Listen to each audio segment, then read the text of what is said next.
Welcome in, everybody, to Club Fantasy's aptly titled Start Sit, Different Day. I am Josh Hudson, filling in for normal host, Faith Enos, and second host, Joe Zolo, because that's what I am, the third in line, I guess.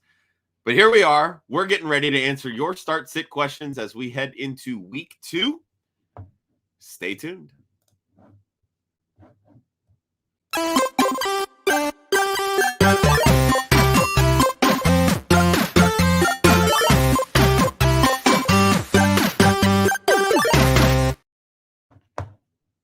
Well, that was a fun little intro. What's up, everybody? Josh Hudson from Club Fantasy's No Punt Intended with Ryan Weiss, one of my co-hosts, and special guest this week, who unfortunately could not make it last week. That's okay. That's why we have week 2 and week 3, so forth.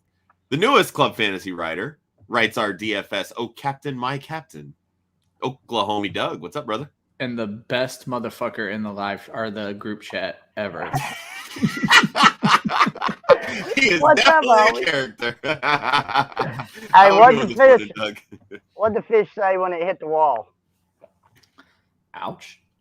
Oh, damn.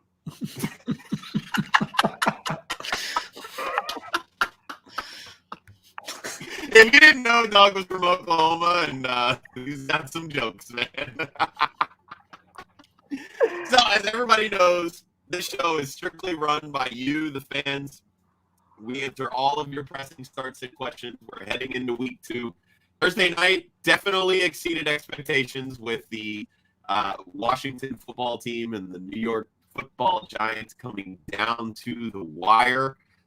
We do have some injuries and some outs and questionables and stuff to get to, but we do already have a question. So I want to get to that first before we head into all of the injury notes and so forth. So Anthony from over on YouTube, appreciate you listening to us, buddy. Sit one. This is a good problem to have. Joe Mixon, who's Cincinnati playing this week? Cincinnati is at Pittsburgh. Bears. Nope, Cincinnati is playing the Bears. Bears. Oh, I'm looking at week 3. That's my fault. All right, let's get to the right one. All right, so Mixon against the Bears. Jonathan Taylor against the Los Angeles Rams. And Austin Eckler at home to the Dallas Cowboys. Ryan, I will start with you on this one. If I'm going strictly on my rankings, I have Mixon and Taylor ahead of Eckler, but I have all 3 of them top 10. Eckler's strange usage in the passing game last week scares me just a little bit. No targets, which is very weird. We talked about this a little bit on the Wednesday show, that it's a new regime. So is this something we can expect? And you guys immediately shot that down, but I'm not quite ready to shoot it down yet. So I do think it's very strange. So if I'm benching one of these 3 for sure, it's Eckler. But I'm going to ask the question we often ask. Anthony, if you're still in the chat, who in the world are you starting in your flex that you're benching one of these 3 running backs? That would be something I'd like to know. Doug? I'll take it to the defensive side of things.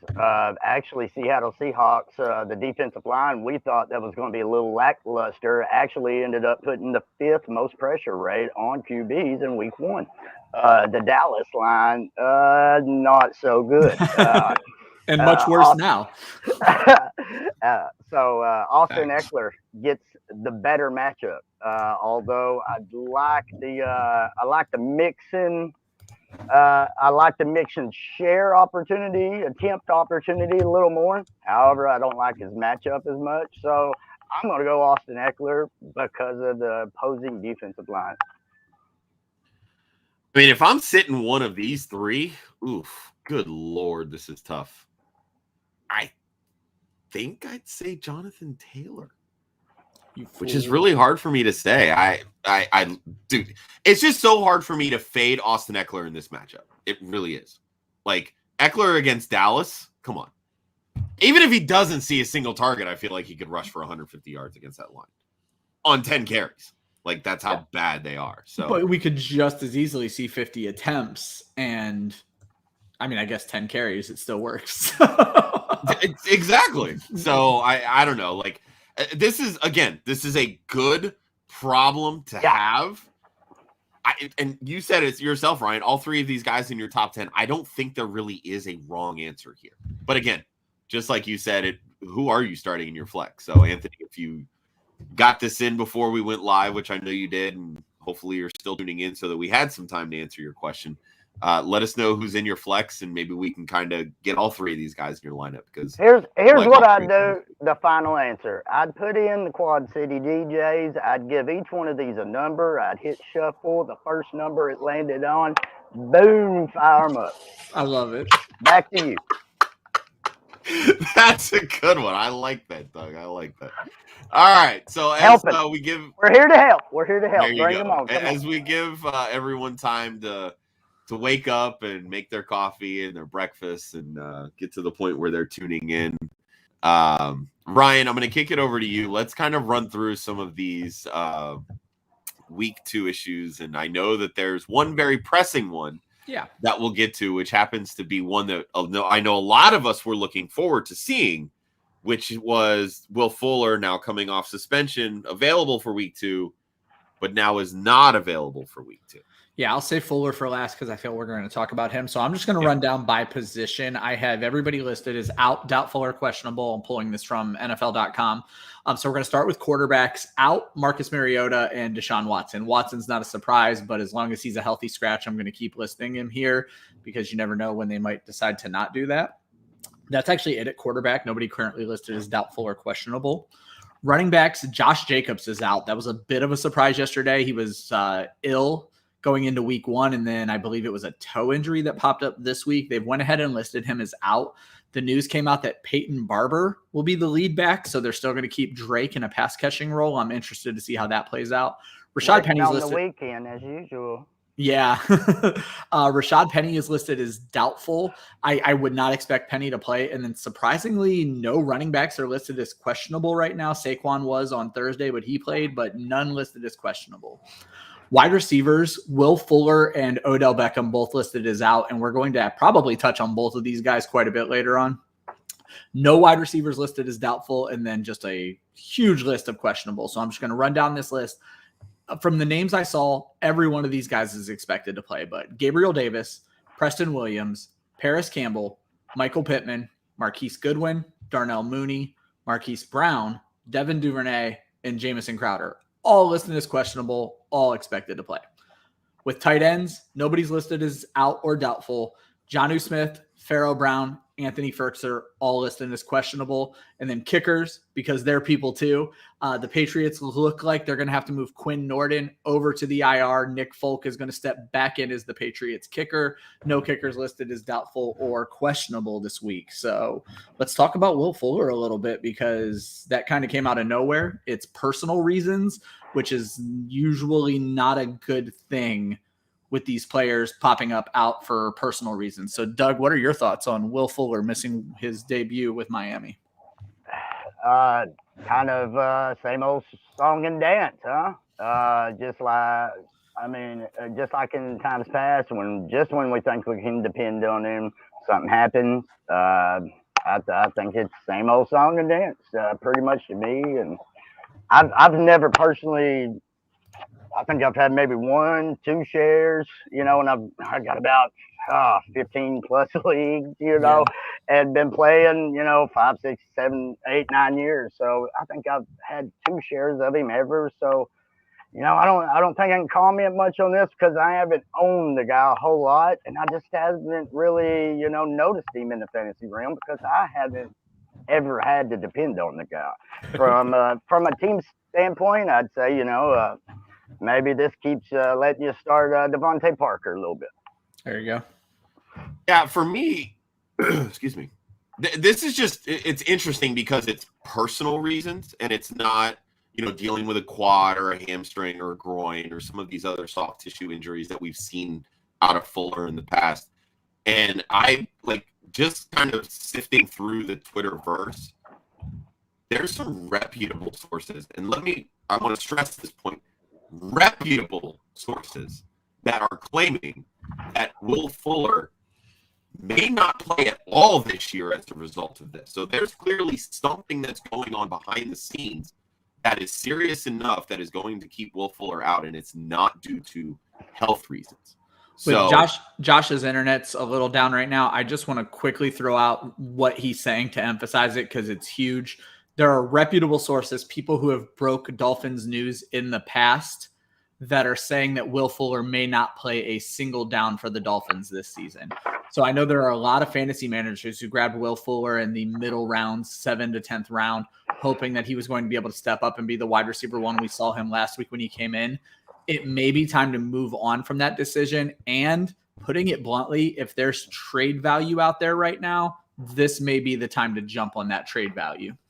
That's what I was going to hit on real fast. And I like me some I like to listen to Alex Jones every now and then. I like the conspiracy theories. So here's what I'm thinking in the back of my head. I don't know if this is true. Haven't heard it. This is just Doug's little crazy brain. I wonder if he was hanging out with Deshaun Watson. I'm not going to lie to you, Doug. I don't dive into the Alex Jones swimming pool, but that popped up in my head for about half a second today. That's as well. It. That's all I'll say on it. Won't say nothing else about it. I don't want to talk about all that situation, but I just wanted to bring it up just for a second because that was like the first thing that came in there, Ryan.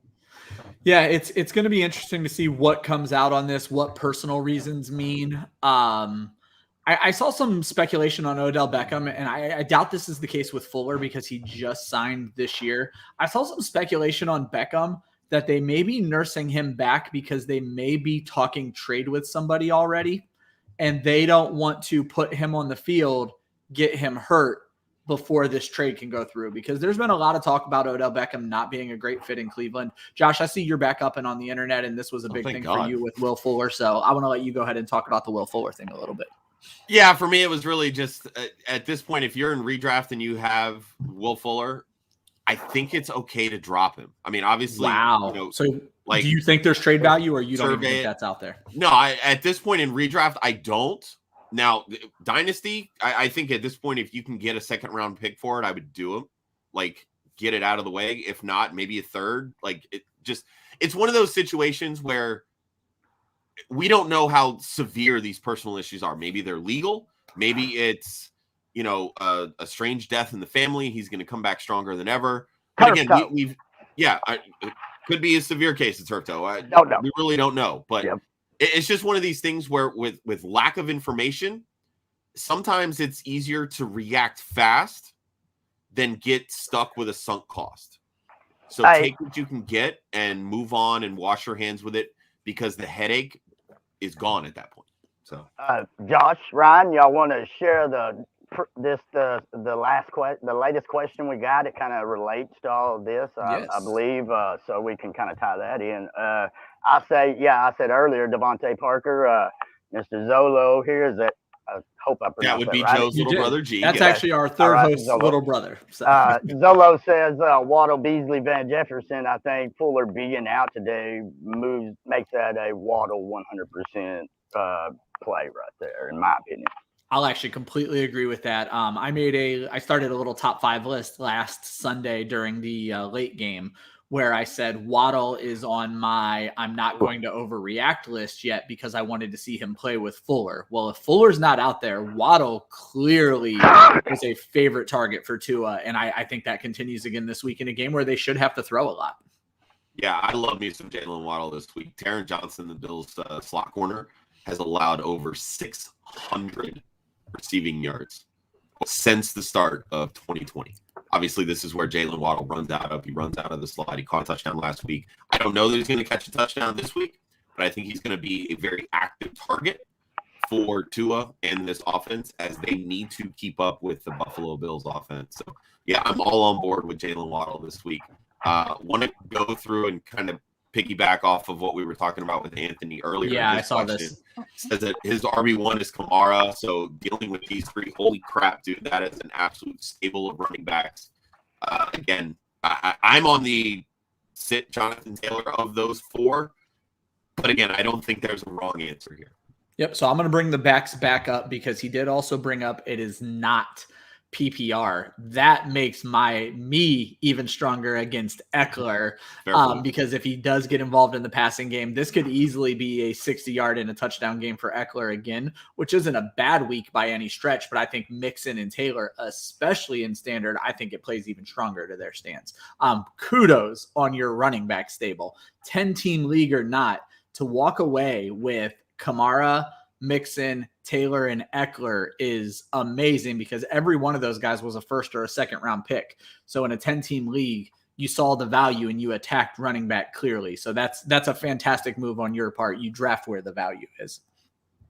I was about to say, Joe, if Joe were on this stream with us right now, he'd be going off screen to change his pants really quick because he's all about the robust RB draft strategy. So kudos, Anthony, kudos. Knowing that it's non-PPR, I think sitting Eckler here is the right play. Agree? Doug, disagree? Yeah. Second, side note, quit playing standard leagues, man. PPR is so much fun. Okay, you can't always pick your league. My most expensive league. I was to say my most expensive league. Don't hate on people's settings, Doug. No, I'm not. I know that's a thing here on Club Fantasy. You had to fit it in the show. Okay, I like it. And we're all about PPR, but my most expensive league is a standard league. And do I love standard? Absolutely not. But if it's a fun league for me to be in, it also happens to be my only auction league. So while I don't love standard, I still have to play standard. Hey, y'all know what I've been promoting for the past decade, so I don't care what kind of settings y'all play in. Y'all know, y'all know where my heart lies. I was going to say, let's throw out a third question because I think you might be our first IDP guy on Start Sit Different Day. So we'll talk a little bit of IDP here in a second, but let's knock out this one question we do still have in the chat because it's also a good one. Oh, sorry, Josh. Who's hosting, Ryan? Come on. Hey, buddy, your internet is trash, and I'm trying to keep this show moving along right now. I have Joe. Question here from Ned. PPR, pick 3. Deebo Samuel, Brandon Cooks. I'm assuming that's Amari Cooper, Dante Johnson, and Chris Godwin. Again, congrats. That's the hero RB strategy right there. Exactly. I'm all about that. I'm going to start by saying bench Brandon Cooks against the Cleveland defense. I don't like Houston, even with what they did last week rather. With these names, Cooks would be my first bench. I don't know if anybody wants to fight me there. No. Honestly, I would bench the first two. I think it's easy to loop Deebo Samuel into this based on what he did last week. I'm as an Eagles fan, our defense, not 100% sold, and it was Atlanta last week.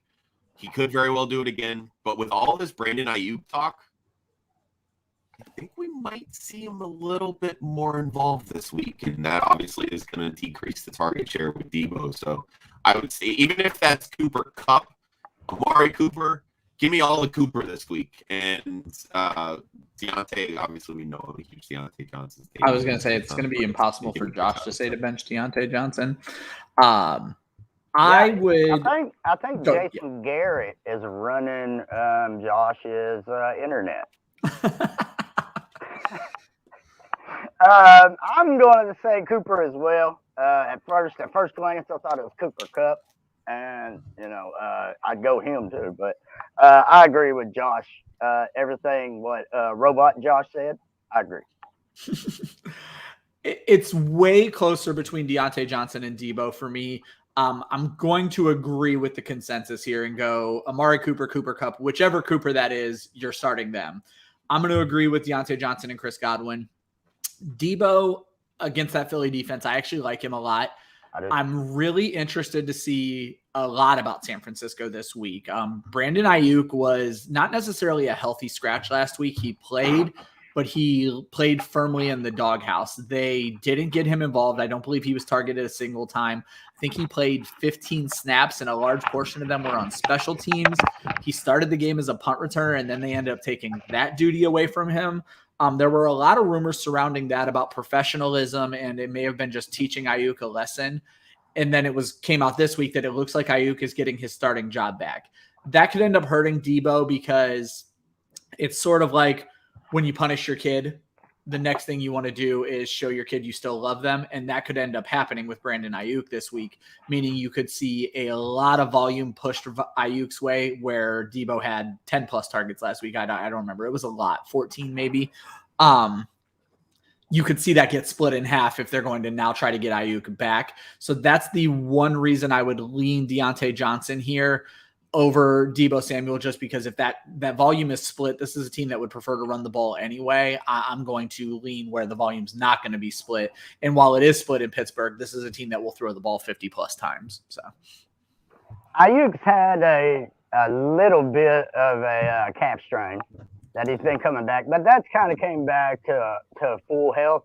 And the matter of the fact is that he's just been getting outworked by other receivers. Yeah, in very practice. much so. And with the ones, he could get on the field with the twos and see that he's on the field with the twos, and he'd work harder to get back on the field with the ones in practice. Well, when he'd make the team with the ones, he'd get lackadaisical, not run the routes as crisp, not run it as hard, give up at the end of a play. And that's what was seen in practice, and that's what they sent a message to him, be like, hey, you're going to fight for your job here in San Francisco. We've got plenty of weapons. We don't have to play you, homie. And whether he wakes up and sees that and it affects Debo, I think time will tell. But until we see that work out, I agree with you, Josh. So I first off want to say we're dealing with a lot of crappy weather here in Florida, and I think that's where my crappy internet connection is coming from. So okay. I apologize to everyone we love you. Here. We love you. And we'll get to G's next question here. Jameis or Russ, 6 points per passing touchdown. I think it's very easy to overreact on Jameis because of the 5 from last week. Let's calm down. I think it's Russ, guys. Let's calm down. Oh, it's so Russ for me. I'm so down on Jameis this week. We had this discussion on Wednesday. I think, and Doug, you would actually be a good person to talk about this. I think Carolina's defense is severely underrated, and I think they could give Jameis problems, and I think you could see Jameis revert to many interceptions, many sacks. So let's dive into that a little bit, Doug, with you being an IDP type guy. I love and you and I had small discussions about this in the group chat. I love just about every part of the Carolina defense this season. Yeah, and there's not enough credit going to what that New York Jets offensive line did against that Carolina defense. I mean, we're talking Derek Brown, the newly acquired Hassan Reddick, Yator Gross-Matos. They had Jeremy Chin. They shut down. We're not talking enough about, they lost. So that's what everybody's seeing. But we're not talking enough about the job that Robert Saleh did with a rookie quarterback, a piece together offensive line from previous regimes that we had to get rid of. We're not talking enough about what the Jets did to Carolina, and I agree with you wholeheartedly, Ryan. They're a perimeter defense. Dante Jackson on the edge, Troy Pride, the Notre Dame kid coming in, second year, lengthy receiver. I think he matches up well with the Saints receivers. And Dante Jackson, speed. That's what he can shut down. That's what the Saints love to utilize, speed. Carolina matches up identically with these Saints, and I agree 100%. I can see a 17-13 game right here all day long. I love it. And that's without even mentioning J.C. Horn, who had a fantastic camp at corner for the Panthers. Yep. I just think that's a defense that they have great matchups for the next few weeks. After covering them in camp, and I may have had some rose-colored glasses on, Carolina, I went and put a bet for them to make the playoffs. I truly think they are a bounce-back team with Christian McCaffrey here. They can actually control the clock a little bit. So I'm all about – I like Russ this week to begin with. Mm-hmm. But I'm very down on Jameis Winston. It'll either be to my peril or I'll look very smart when the week's said and done because, 5 touchdowns. Let's not forget that Saints, that offense is without Curtis Samuel. They did that last week without Curtis Samuel, So, and it's not like the Panthers are going to be surprised by Jameis Winston. The Panthers know who Winston is. They played him when he was in Tampa Bay as well. So exactly. Different regime, Ryan. Different regime. Just remember that. That's true. I like that word. So, 2 things. 1, unfortunately, Kyra won't be able to join us this week. I'm just going to leave it at that. Can you borrow her internet? Right? No kidding. Let me get that booster. Let me get that booster. Second, I just want to point out, because I'm seeing some new names, especially from our YouTube channel. Feel free, if you enjoy the show, what we bring to the table, hit that subscribe button. On Wednesday, we are giving away a signed David Montgomery Bears jersey.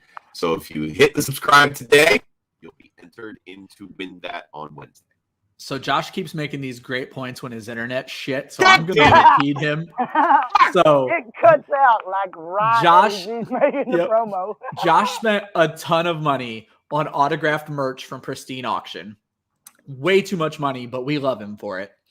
Every time we hit a follower milestone, a subscriber milestone on YouTube, we are going to be doing a giveaway. We just recently crossed 200 followers, but if you subscribe by this upcoming Wednesday, you will be entered into the drawing. We are giving away an autographed David Montgomery Bears jersey. So make sure you hit that subscribe. You'll get notifications every time we post a video. We are doing a ton of content at Club Fantasy this season. We have our flagship Wednesday show. We have a DFS show on Thursday. We have this start sit show. We're going to be rolling out a dynasty show. Plus, we put out videos to help you with stream of the week and Thrive Fantasy. We have a great partnership with Thrive Fantasy. You'll find your links all over our videos that they'll match your opening deposit up to $100. If you don't know what Thrive is, click one of my videos. They're about 4 minutes long. I explain how it works right at the very beginning. There's a ton of stuff going on, but more importantly, hit subscribe on the YouTube channel so that you can get entered to win that David Montgomery jersey. You don't want to miss the free giveaways. Then we can force Josh to spend some more money. On internet. Brace yourself. Hold on, Ryan. Brace it up, brother. I'm going to make you spit that coffee out before. All right, Edward. Who do I start? Tyson Williams, Elijah Mitchell, PPR. Tyson and Baltimore are facing Kansas City on Sunday night. Yep. Elijah Mitchell and the 49ers at Philadelphia, 1 o'clock. Doug, who you got? Give me Elijah Mitchell versus that Philly defensive line.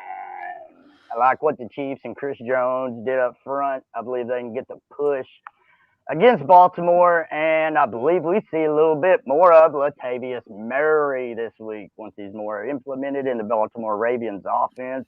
I believe they like his style just a tad more in protection, being able to block for the scrambling Lamar. So I believe we see a little bit more Latavius this week. Therefore, give me Elijah Mitchell.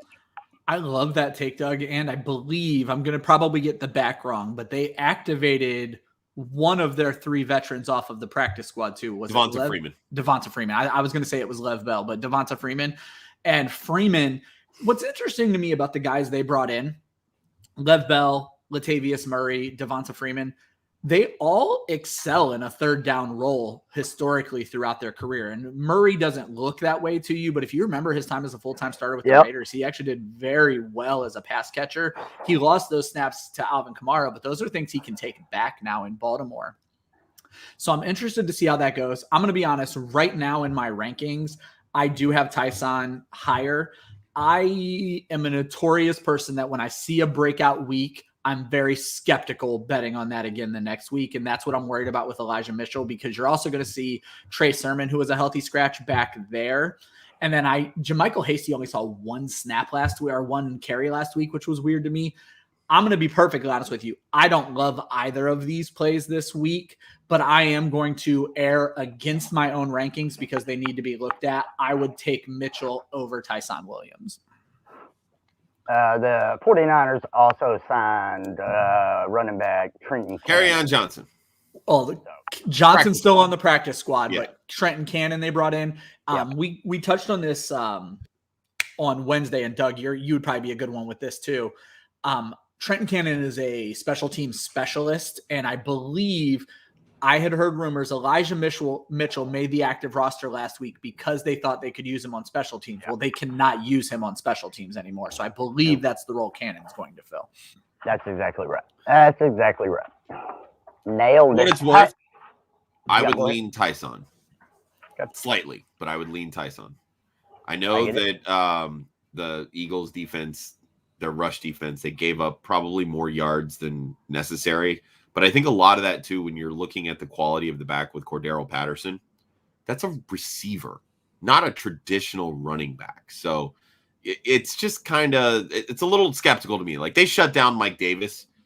I think they have the ability to play a better run defense. And statistically, over the last few years, they have played really good run defense. So give me Tyson in that matchup. And I think he showed an ability on passing downs on Monday night.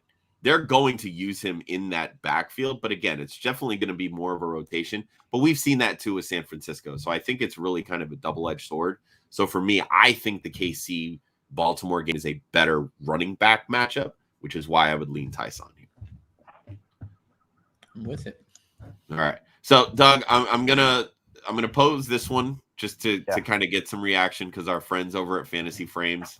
Hey, I was going to tell you to post that. Okay. See, this is what happens. Sometimes, own up to it, man. Own up to it. Sometimes we say things that later we regret. You know what I mean? And sometimes those nights require screwball whiskey and chocolate vodka. And sometimes when you mix those together, you get what's called a peanut butter shot. A Reese's peanut butter shot. Okay. Sometimes you have too many of them. And later, when you don't have them in your system, you regret what you said later. I am one of these people, and I apologize, Nate Markham. That was that. All right. I was expecting a little bit more there, but that's okay. That was it. That's the truth. I've never beat around the bush. That's the truth. It's what happens. And there's a good chance that I was probably playing devil's advocate with them too. If I was on a show with Nate Markham in Hollywood, there's a good chance I might have been, poking them two bears. You know what I mean? Yeah, you were trying to fight with them. Yeah, so I like to have fun. Since I am half a country away from them two, I can kind of poke the bears. You know what I mean? So that's probably what it was. But, well, I have to be honest I'll here. own up to it. I have to be honest here. Nate has officially named me his nemesis for the year. So the fact that we agree on Carolina, now I feel like I need to switch my view and be like, they're shit. And I want to go bet against them making the playoffs. That's all right. When Jameis lights them up this week, you'll fall off the Carolina. Okay. And then second of all, what are you doing on Facebook? Are you playing bridge later? Get over here. Get over here on like Twitter or YouTube or something, okay, and talk with us. All right, back to you in the studio. In the studio. All right, another one from Anthony. Hopefully my internet's not cutting out here. It is. It is. Smith, God damn it. Ryan, just pose the question. Then. Well, I was going to say, you can ask the question. We'll answer it. But you got half a point PPR, Devonta Smith taking on the San Francisco 49ers, or Mike Williams taking on the Dallas Cowboys. He does have Jalen Hurts as his quarterback, and that stack did well for him last week. He also believes the Cowboys and Chargers game will be a shootout, which I think we all agree there. So, Doug, what are your thoughts there? I also think that Niners-Eagles games will be a shootout because Jason Verrett out for the year. The cornerback situation in San Francisco is almost chaos right now. So Jalen Hurts is going to have the same week that he had last week against the Falcons. Ain't that the damn truth? And I like Devonta Smith to catch, one of those, two of those, maybe for a touchdown. Mike Williams, Anthony Brown did a pretty good job on Mr. Old Mike Evans, at Thursday Night Football, So I go Devonta Smith here. Because I think the Niner-Eagle game is going to be a bigger shootout than the Chargers-Cowboy game, in my opinion. I don't disagree with that take at all. That's what I was going to say is and this got brought up in Josh's article. I've actually heard this from quite a few people I respect this week. Mike Williams plays a more Mike Evans-esque role for the Los Angeles Chargers, and you're going to see that same type of coverage, whereas Keenan Allen is uncoverable, and we saw what Antonio Brown and Chris Godwin did operating from the middle of the field, and that's where Keenan Allen lives. This could be one of the biggest Keenan Allen weeks we've seen in a very long time against a Dallas defense that can't stop anybody and a Dallas offense that's going to score a lot of points. So I agree. I also agree that the Philly game could end up being a high-scoring game. Look what ended up happening in that San Francisco-Detroit game last week, where was that the highest total of the week? I think it was 70-something points. So I think you're going to see something very similar this week in that San Francisco game because, Doug, you hit the nail on the head. San Francisco can't cover anybody right now, and they may not get the pressure on Jalen Hurts that they were able to get on Jared Goff. Those are two very different quarterbacks.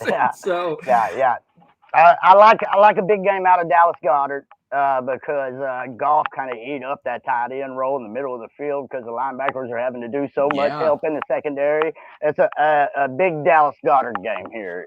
And then this is as clear as Josh's picture has looked all show, so I'll let him talk. Go, there Josh. you go. I love it. We're going to keep doing that. We're going to emergency send it to Josh. So. Love it. I'm on Devonta Smith this week. Williams is one of my sits in my confidence plays this week.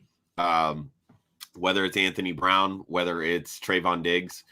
Diggs only allowed one catch for 10 yards last week on Thursday night against the Bucs. So, again, he's having to go up against Amari Cooper in coverage every single practice. He's got to pick up a few tricks. And Williams isn't near the route runner. It's very similar body types to Mike Evans. So, again, if Diggs is going to see some of Mike Williams, give me all of the Devonta Smith this week. And that's a pretty good stack to have with Hurts and Smith. So, yeah. Say what you will about Hard Knocks. I think one of the great things I enjoy about Hard Knocks is seeing the player-on-player interaction and the player-on-player coaching. Yeah. Because we saw a lot of that where Diggs was eating up everything Cooper would teach him. And they go back and forth hard. And they were going back and forth. They made that a competition. And you can't script that. That ain't something HBO came in and said, hey, Coop, hey, Diggs, I need y'all two to get into it. We need some drama before Showtime takes over, you know? Exactly. That ain't something that was real. So, you know, and shout out to EP for that subscription, buddy. Welcome. Welcome to the show. Absolutely. Right. Next one here from Drew. Pick one, half PPR, Julio Jones, Corey Davis, or Cortland Sutton. Doug. Woo! Started out with Doug. That's it. And Corey Davis. Where'd you come from? Titans are like, man, we could have used that. But, man, I like what Teddy did for the Broncos. So I like Cortland here. I like what Corey Davis did in the Jets debut. The Titans couldn't block me, Josh, and Ryan right now. So that scares me for Julio because Ryan Tannehill says hike and bam, they're there. They're in his face. Yeah, it was bad. I mean, unless we get some quick slant passes from Julio and he takes 170, which he's capable of. He's capable of doing that. But I don't like hinging my bets on that. So I'll go away from Julio. Cortland Sutton, what did he do last week, guys? I remember a lot of... Only one catch, 14 yards. Yeah, I remember a lot of KJ Hamler. I remember a lot of Hamler time. So, by default, I'm going Corey Davis. Right. Josh, I was going to let you go because you got Chris picked. It's clear. It's clear. I'm saying Cortland Sutton here. I was down on Sutton last week, mostly because of the matchup. James Bradbury tends to match up really well against the bigger type receivers. Sutton's not going to have that issue this week. So again, Jerry Jeudy out. I think you're going to see more of the Cortland Sutton featured as the number one guy. Corey Davis, we've talked about this against Bill Belichick. Belichick schemes out a team's number one option. Who the hell else do the Jets have to focus on? It's Corey Davis, and that's it. So I'm fading Davis with Julio Jones in this offense. I want to see it first. He was second in targets, tied with Chester Rogers, mind you. That's it. Like, this is still Antonio Brown's offense. Or not Antonio Brown. AJ Brown's offense. So I'm going to take Cortland Sutton here by default, and I think ultimately he's probably going to end up with the most yards of these three anyway, and that's really what you're going for in half PPR. Whoa, look at those questions. I was going to say, I'm going to agree with Josh here, mainly for the exact reasons of Josh groupthink. Corey Davis, I think Bill Belichick could scheme Corey Davis out of the game. Julio Jones, I do want to see it. My rankings have Julio Jones higher, but I don't know what Sutton's role is going to be. I think Sutton has the bigger upside. My rankings also favor Julio Jones because of the PPR. At half PPR, I think I would shift back to Cortland Sutton. Hey, Nate Markham, you can't answer your phone? That's what I thought. All right, another question here from Eli. We are picking 2. Clyde Edwards-Helaire, Mike Evans, T. Higgins. I don't know what the settings are. Eli, if you're still in the chat, please chime in. Let us know if it's PPR, if it's half PPR, standard, any specific settings. Since we're Club Fantasy, we operate on PPR, so we'll start with that. Doug. It don't matter to me if it's PPR, BBR, PBR, bull riding. I'm going to take CEH, baby. Give me that running back. Give me that running back over them wide receivers. You got to pick 2, though. Who are you getting rid of? Let's get rid of T. Higgins. They seem to go to the rookie last week more than they went to T. So I'm on bench T. But the main star here is CEH. Okay, back to you. Clear picture, Yes. Josh. Do I have a clear picture? Because I don't think I do. You good? I say you're clear and your audio is clear. Let's do it. All right, we'll do it. I'm going to sit. Standard league. Yep. That makes it. A lot of standard questions. Yep. I'm going to sit T. Higgins, and that irks me. I think Mike Evans is going to have a huge bounce back this week. It's against Atlanta. Atlanta, absolute garbage defense. I don't love CEH. Baltimore did really well against the run. They gave up the 2 touchdowns, to Josh Jacobs. I don't know. There's something about CEH that bugs me, but it's standard. So I'm always going to favor the running back. So I'm going to sit T. Higgins this week. But again, I don't love that because I'm a huge T. Higgins guy. It's called Kansas City Chiefs bias, and I have it too. It's all because of Nate Markham. Okay, to you, Ryan. So I was just quickly digging into Mike Evans' last few games against Atlanta. And again, different regime, different team. But he actually has only scored more than 10 fantasy points in standard once against Atlanta in the last 3 years, last 5 games. He missed 1 game somewhere in the middle there. I don't want to say I don't like Mike Evans. I adore Mike Evans. I talk about it every time we're on the show. I'm a huge Harry Potter guy. Mike Evans has the Deathly Hallows tattooed on his forearm. He will forever have my heart. We were talking about this with Julio Jones. I want to see it from Mike Evans. I want to see that it's not Gronk and AB and Godwin and Evans getting pushed back. I love Mike Evans as a football player. I think he is the most important piece of that offense besides Tom Brady, to be perfectly honest. But in fantasy, give me T. Higgins, especially in standard. And I agree with Doug. Take the running back. There is no threat to Clyde Edwards-Helaire's volume. And this week we may see it even more because you don't, against a team like Baltimore, who has a solid defense and who wants to run the football, you don't want to, and I know it's Patrick Mahomes, but you don't want to throw more than you have to. You want to control the game, and that could be where CEH is going to see more volume. And I'm might be the first time we've disagreed on this whole show, Ryan, but that might need to be easy on that Baltimore defense. I believe they bought a brand new car last week. 465 yards. You're absolutely right. So we might need to see if that defense is going to come around this week. And that's a great point. And that's actually a really good point, Doug, just to bring up in general. We hang on to these tropes sometimes a little bit too much. Baltimore always has a good defense. So even me, I'll slip in to say they have a good defense. They certainly didn't look good in week 1. They're missing the edge pressure. I believe they lost Matt Judon.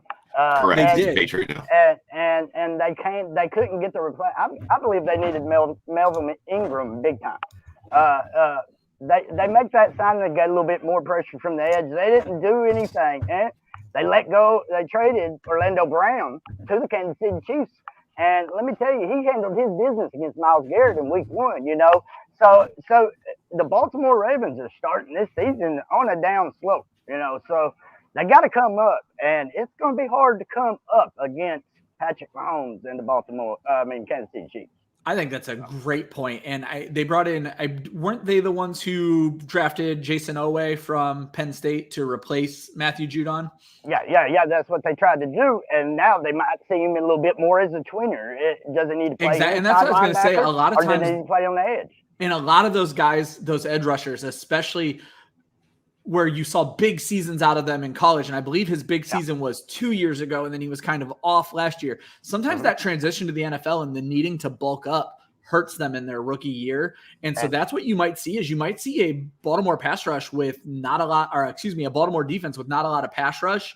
And that's a dog with no teeth right there. That's what they need in order to be successful. So it's a very good point to bring up that CEH was already a good play, and he could be a far better play, especially if Kansas City, and this is possible, if Kansas City ends up boat racing Baltimore, very possible to happen on Sunday night. CEH could leave this game with 20-plus carries. So. Zay Jones and Nelson Aguilar caught touchdown passes for the Las Vegas Raiders in Week 1. Okay, back to you, Except John. Aguilar doesn't play for the Raiders anymore. I didn't. Yeah, I know, but who's Aguilar play for? He's Patriots now. The Patriots. He did catch a touchdown for the Patriots. He did catch a touchdown. You're right. There you go. All right, one more from Eli here. Jones. One more from Eli. Deandre Swift. That man was naked in motel rooms last year. Okay. In a standard league. Doug. DeAndre Swift or Cooper Kupp in the standard league. Ooh, I got to go Swift. If it's standard, I'll always go with the running back. I love Cooper Kupp, but if it's standard league, 99% of the times I go with the back, especially a number one back. So is he hurt? Is he healthy? They're both healthy. Okay. I just dropped the ball on the Nelson Aguilar. I know Ryan's probably looking at his rankings right now because literally this changing my rankings to PPR or to standard real quick. So you go ahead real quick. Eli, while Ryan digs up this info, I don't know what I'm gonna wonder so much better. Yeah, I'm gonna wonder why you can't start both of them. Because I love both of them this week, but I am going to side with Swift here. And again, it's because of the running situation, but I don't really think that he's going to get much run on the ground. He's going to do a lot through the air. I really think the Packers are going to come out very aggressive on Monday night, and they're just going to let it rip. Swift will have some opportunities on the ground because the Packers can't stop the run. They better. They better. They need to try anyway. So. They go right in Wisconsin. Right. Them pitchforks are coming. I'm going to throw a wild guess that Eli plays on CBS, or he may even be in a league with me. I don't know if it's CBS standard leagues, but I play in my only standard league is on CBS, and there's no flex position. Okay. Well, no, that wouldn't make sense because if he's trying to choose between two of these guys, never mind. So that I'm an idiot and didn't put 2 and 2 together there, but shit happens. This is why you talk things out, Ryan. It's okay. Exactly. I always talk him out on the air instead of my head, so I look like an asshole, but it works out either way. I would also go DeAndre Swift. They are super close in my standard. I went and plugged it in. Swift had 14 points. Kupp had 13 points. You're not wrong to start both of them, and we would love to hear who you're starting instead. But I would also go, and he just popped it up, I would also go DeAndre Swift in this situation.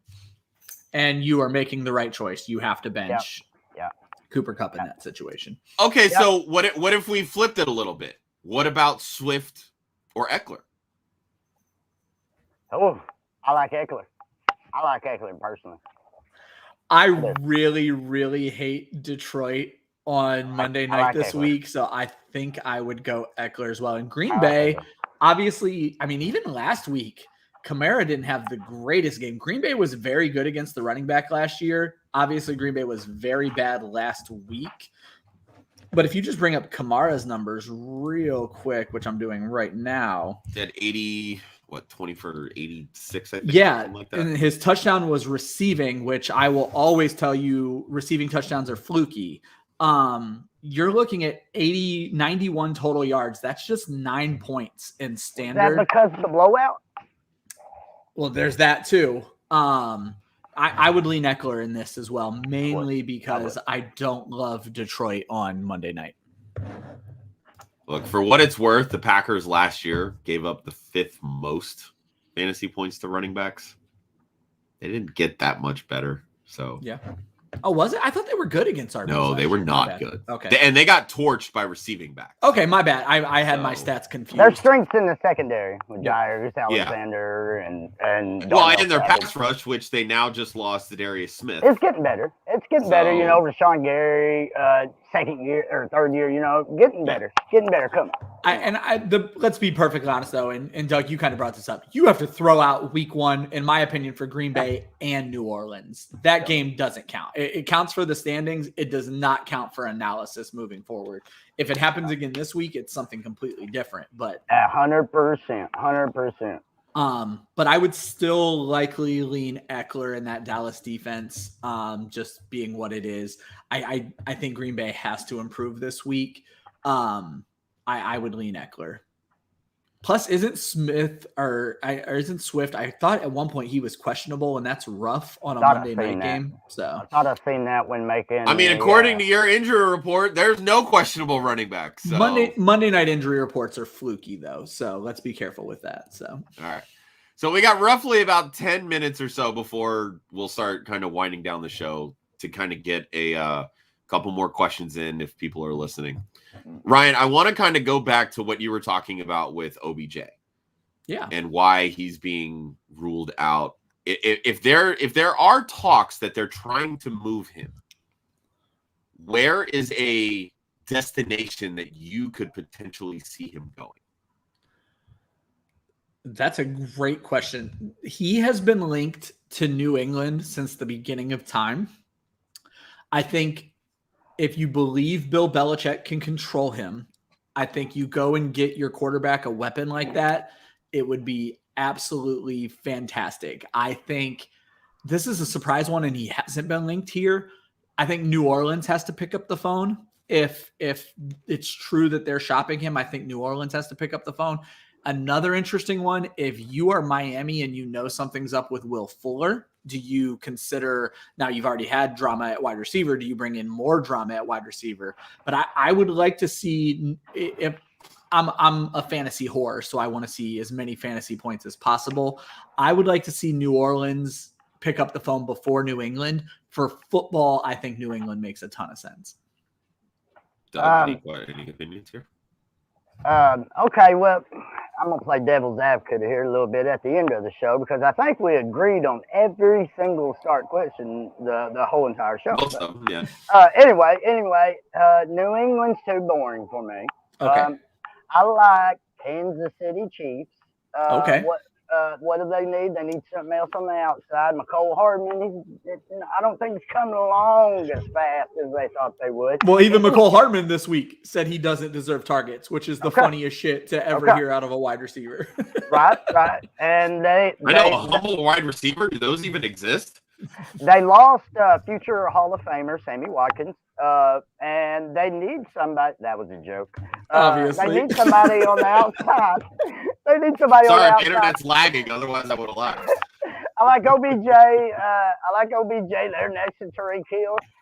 Here's what I'll say about the Saints. We do not need OBJ and Jameis together. He'll go back to licking crab fingers. And I'd like to see him in Seattle.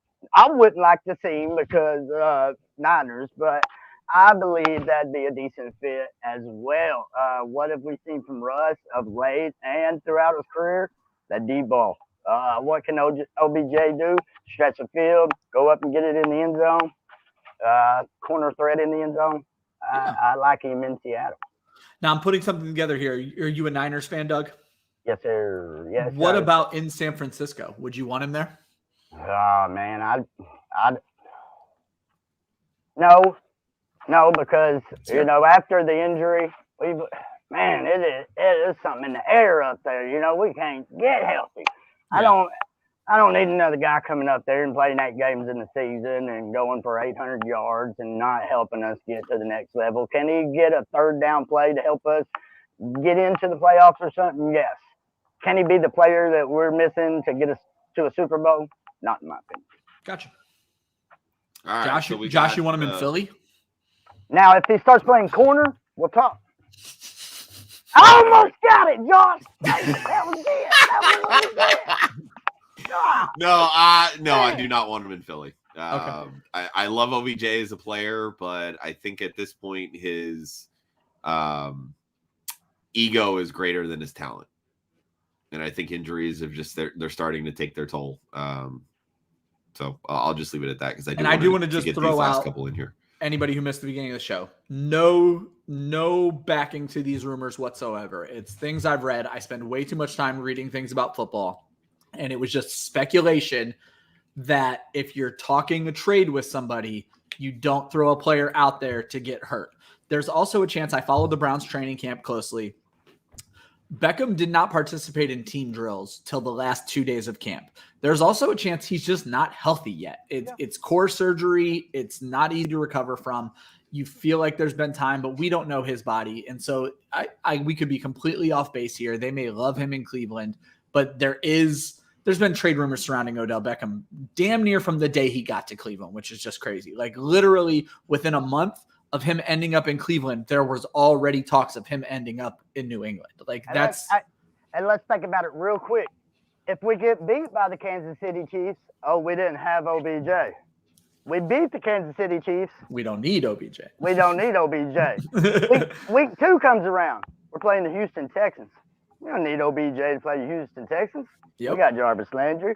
We've got the new kid Schwartz. We don't need him for week 2. So, yep, I agree, Ryan. We could be totally overreacting.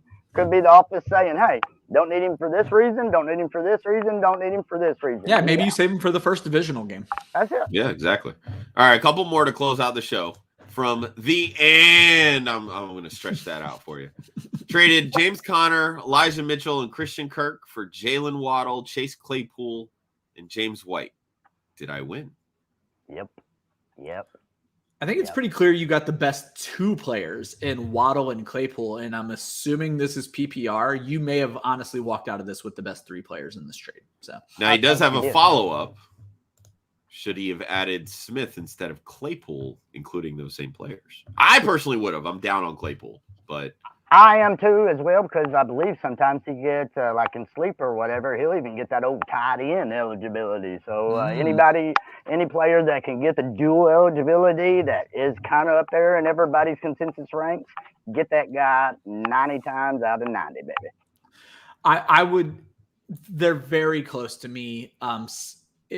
In a vacuum, you would probably rather see Smith because he's his team's number 1 option instead of his team's number 3 option. Getting a regular. Yeah. Allergies. So I personally, I like the trade either way, to be honest. I don't have a preference over the 2. Claypool has probably a higher ceiling than Smith just based on what we saw out of him from last season, but that may not be true.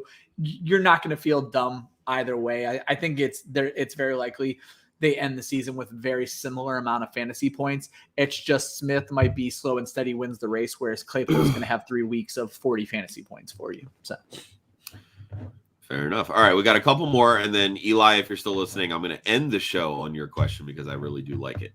So another one from Drew, half PPR, pick one for the rest of the season.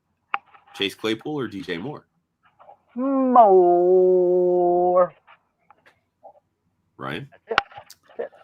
Yeah, DJ Moore. I think he scores a touchdown this week. I'm all about the Panthers. I'm quickly becoming a Panthers fan. Give me DJ Moore. Yeah, I also would take DJ Moore. And again, Claypool probably will score more touchdowns. And keep in mind, Marcus right now, Lattimore, I just do not trust Big Ben at all. Yeah, and Marcus Lattimore may not play this week or isn't playing this week or something. I saw him on the injury. Yeah, they said I saw a report he's a game time decision, which I thought was very interesting considering he just had thumb surgery. Yeah. So we'll see how that goes. And one here from Michael. Thank you, Michael, for tuning in. DeAndre Swift or Darrell Henderson. Doug. Swift. Back to you. Swift. I like them both this week. I would probably lean Swift just because I'm assuming this is PPR and there'll be garbage time there for him. So, yeah, I'm going to lean Swift too, but I will say that Henderson is very intriguing given the amount of work and snap counts that he had and lack of for Sony Michel. Now, I think a lot of that is, pregame and or preseason not getting too much work, late trade. for Michelle. But I think both have good matchups this week. I'm going to lean the garbage time with Swift and the passing work. So I totally went off talent. I think DeAndre Swift's a better football player, and certainly. I think he gets more yards. I mean, and sometimes that's a very easy tiebreaker. Go with the guy who's more talented because in the event they can make something out of nothing. I like both of these guys. I think both of them do well. I think DeAndre Swift's a better running back. Went with it. There you go. All right, so I'll end on these last two. Another one. All right, cool. Thank you. Oh, my buddy Carrington for tuning in here. So Drew wants to know what NFL teams do you all support? Doug, you've already mentioned earlier in the show that you're a Niners fan. If you can't tell by my Eagles hat, I'm an Eagles fan. Ryan, who used to root for the Eagles, now only roots for his fantasy football teams. So I'll tell my story just very quickly. I was a huge Donovan McNabb fan coming out of Syracuse. I was born and raised in Northeast Ohio. All I wanted was for the Browns to draft Donovan McNabb. They did not do so. They drafted Tim Couch instead. Yeah. So I followed McNabb to the Eagles. I bled green for years. I did not like the business side of how the Donovan McNabb thing went down.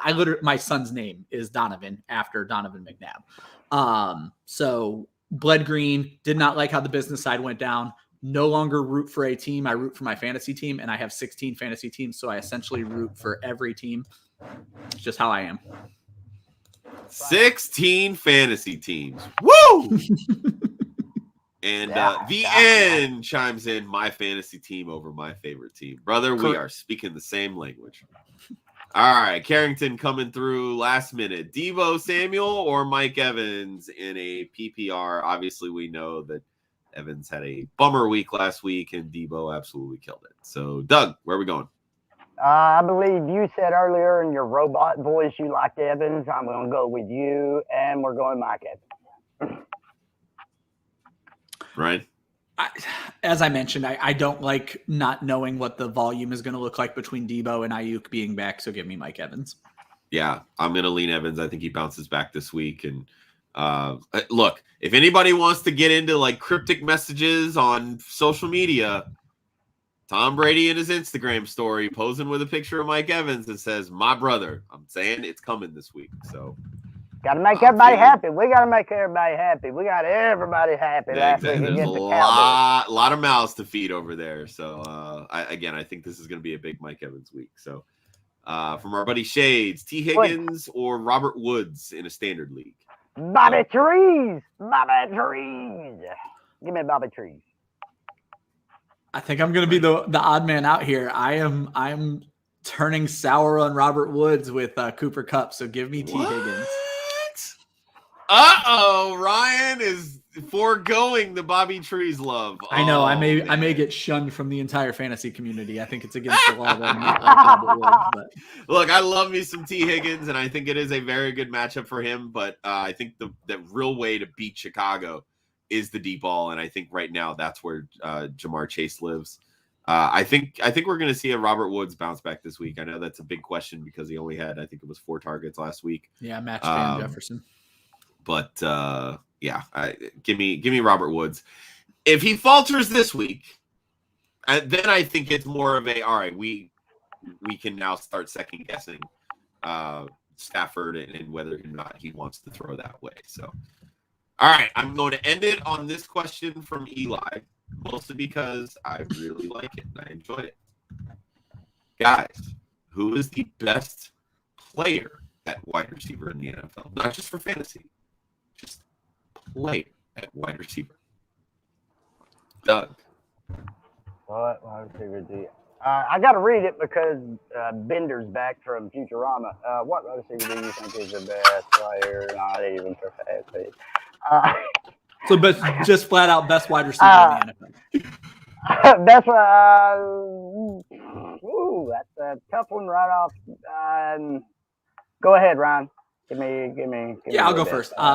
I saw this question earlier when Josh brought it up, and it did take some thinking. I'm going to go DeAndre Hopkins. DeAndre Hopkins has the size, the hands, the route running. Diggs with his route running is definitely an option. Tyreek Hill with his big playability. I think Hopkins does a little bit of what all of them do. So if I had my choice of any wide receiver to to catch a ball to save my life, it would be DeAndre Hopkins. Give me Devontae Adams. Adams is good. I'm going to lean DeAndre Hopkins. I've been a huge Hopkins fan for years. Hopefully that burst through the robot voice. It did. Everybody heard you say Ryan was right. Mystery Theater wow. 3000. Jesus Christ. All right. One last one here from Shades. Got offered Barkley for Montgomery. Thoughts? I think we know the answer to this. If you tuned in on Wednesday, and I love this segue to end the show, by the way. If you tuned in on Wednesday, always David Montgomery. Yep. So I'm gonna jump in for Josh because he gets the robot voice. Yep. The theme of Wednesday's show was do not trade away David Montgomery. That is why we're giving away the David Montgomery jersey this upcoming Wednesday. Everybody has David Montgomery trade offers right now. You should not be trading away David Montgomery unless you are winning big. And Saquon Barkley for David Montgomery is not a big win right now. If you could get them to throw in a wide receiver piece if you need it, that might be worth it. But straight up, do not make that trade right now. Nope. And Carrington chimes in. Montgomery show. Yeah. And so what Josh wants me to say is make sure you hit subscribe. Drew, wonderful compliment. We love having you. Make sure you hit subscribe. Because we crossed 200 followers or subscribers on YouTube, we are giving away an autographed David Montgomery jersey. We're already on the push to 250. We'll be giving something away when we hit 250. We're going to spin a big wheel at the end of the show on Wednesday. Wednesday is our flagship show, 7 p.m. Eastern.